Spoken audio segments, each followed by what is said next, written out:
I put about 10% of the fund's assets into Frontline, and in a few months, it shipping rates started to go up, and it went up to like $10 or $11 a share. I had a very nice gain in a relatively short period of time, and I exited Frontline, patted myself on the back, and moved on. Then when I looked at Frontline, I think a year or two later, it was over $150 a share. And I missed that entire ride. But I'll start us off with a couple of our students. I kind of aggregated some of the questions if they were similar. And Sean Mahan in our Kelly Direct, Jay Goin in the MBA program wanted you to talk a little bit about just given all the investment opportunities out there. How do you identify which ones you want to dig in on further before deciding what to buy? So, what types of screens might you run? Are there multiples or ratios that you really favor or avoid? How do you go from this huge universe of stocks to the ones you're actually going to spend your time on? Yeah, that's a good question. And well, there are a number of different ways one can go about it, a number of different ways I go about it. One needs a system where one can eliminate large swaths of companies where each company doesn't take more than a few seconds or maybe a minute. So when I look at a business, the first question that's going through my head is it within my circle of competence? And a lot of companies would disappear based on that question. There are also entire industries I don't have much interest in. So US healthcare is very corrupt and does not operate with market forces. And so pretty much anything in US healthcare, I either consider outside my circle of competence or no interest. So if there's a biotech company, if there's a hospital, if there's a pharma company, if there's some, uh, CVS, Walgreens, that sort of thing, I'm basically, generally speaking, not interested in those kinds of businesses. So it's a very quick pass. Similarly, for defense contractors, I'm a little skeptical about the kind of the long-term nuances and whether things are as clean as they should be and so on.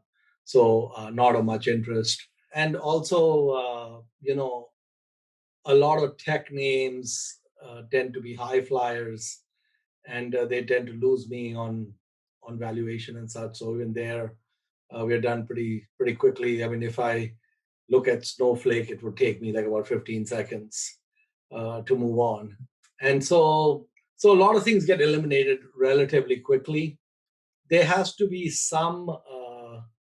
something that's drawing me in. So one of the things I do is I look at Value Investors Club, and they have thousands of companies posted on the club, and people are continuously adding ideas. Generally, that is a somewhat filtered list because there's a lot of restrictions on who can post ideas and the rules thereof. So it's a good place to go hunting. It's also a very good place to learn because many of the write-ups and then the comments are very insightful. So Value Investors Club is one possible source. Value Line is another source. I have a subscription to Sum Zero, which is another source. And then I typically get several investment ideas emailed to me pretty much every day by folks across the world.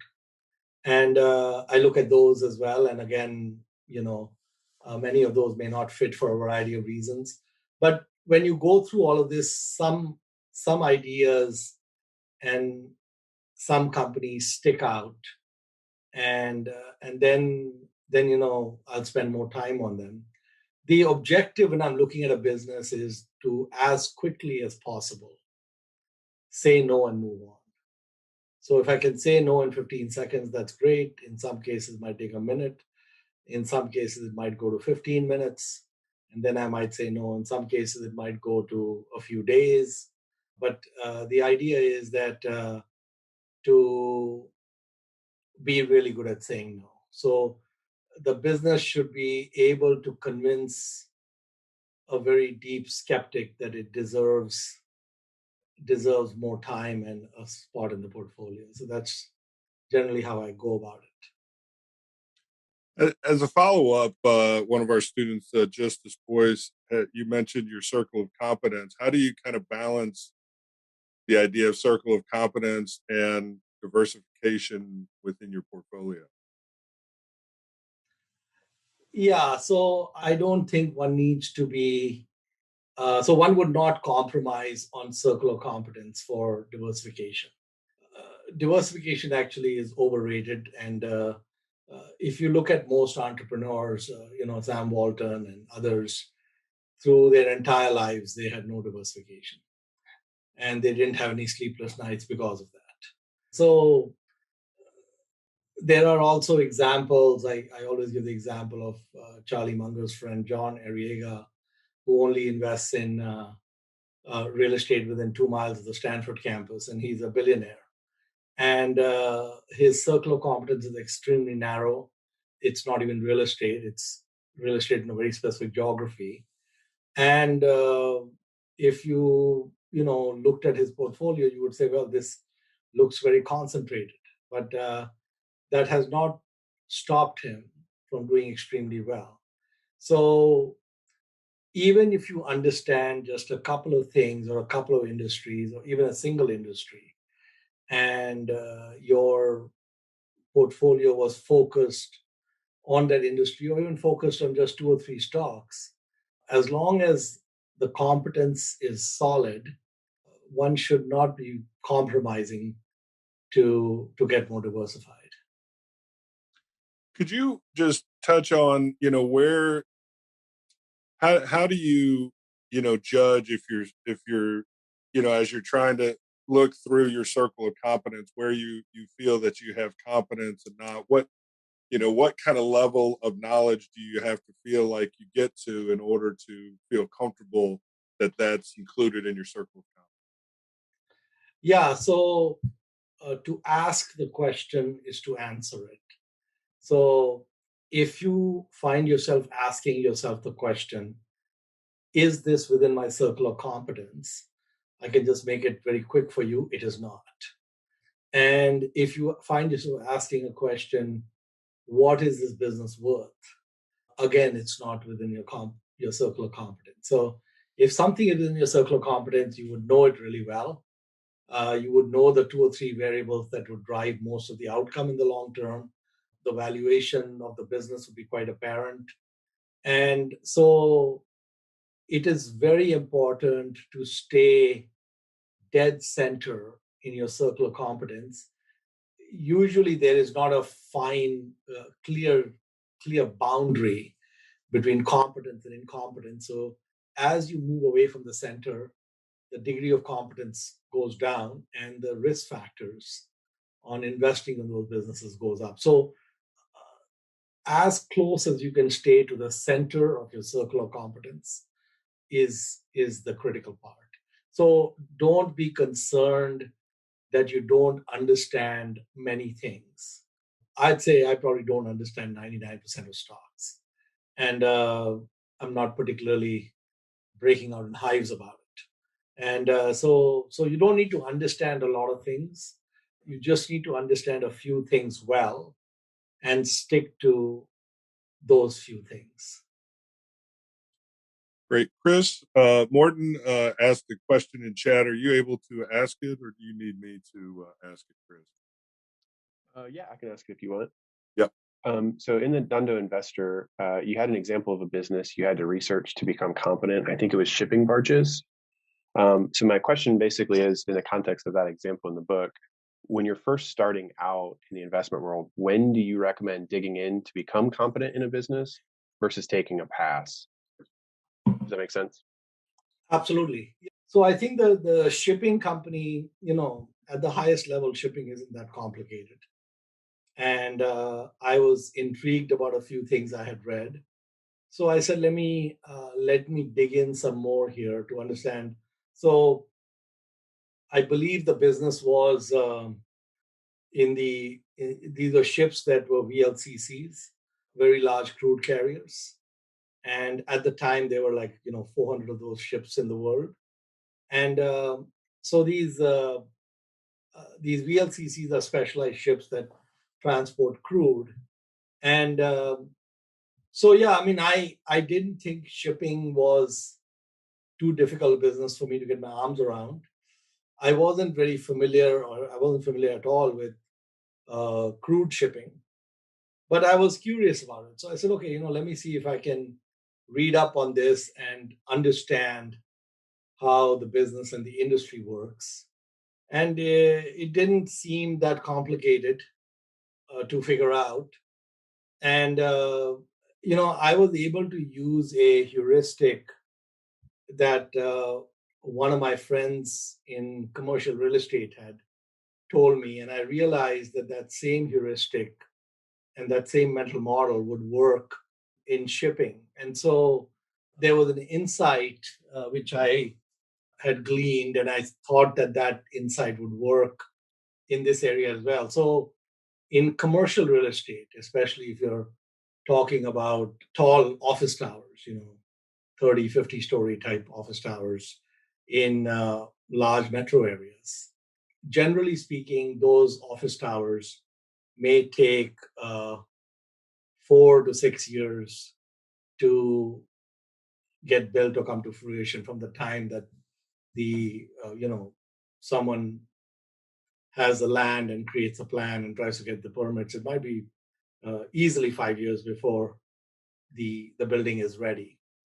And generally speaking, what happens in real estate is that when the market is really tight and when rents are rising a lot of these projects get started because the economics look so favorable. And generally, what happens is because there's lemming behavior, all these towers get started at about the same time and they get delivered about at around the same time. And so you go from a very tight market to a depressed market because there's too much supply. So this 5 year or 5 to 6 year gestation period in office towers leads to booms and busts in commercial real estate. We don't see that same nuance in, for example, let's say industrial space or commercial warehouses and those sorts of structures, because there you could be done with construction in 12 to 18 months. So there, because the time frames are so short, you're typically able to turn on and turn off the spigot relatively soon versus while looking at what the situation is. But you're putting up a 50-story tower, you're already up to the 25th story. It doesn't matter what the market is doing, that baby's going to get delivered and it's coming out, regardless of whether people want that child or not. That baby's coming out.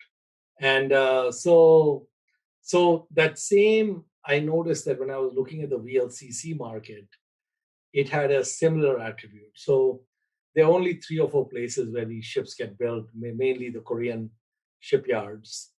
And if you wanted to get a new VLCC, you'd go to one of the Korean shipyards typically and put down a deposit. And in about 3 years or so, they would deliver you a ship. And if the queue was long, it might take longer.